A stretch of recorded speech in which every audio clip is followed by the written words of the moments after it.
Hello everyone and welcome to a quick Gmail tutorial. In today's video I want to show you how to strike through text in Gmail.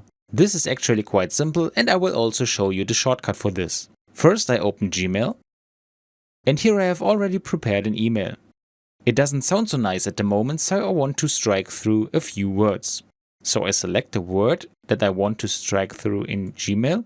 Now I click on this icon and go to the little arrow, and here I find the strike through icon.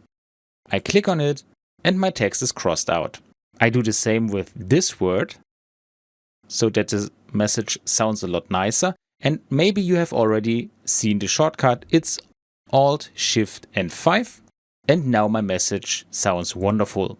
It's relatively easy to cross out this text in Gmail, but I've noticed that many users don't know about this function. And that's all you need to know. I hope you enjoyed the video and I will see you again in the next tutorial.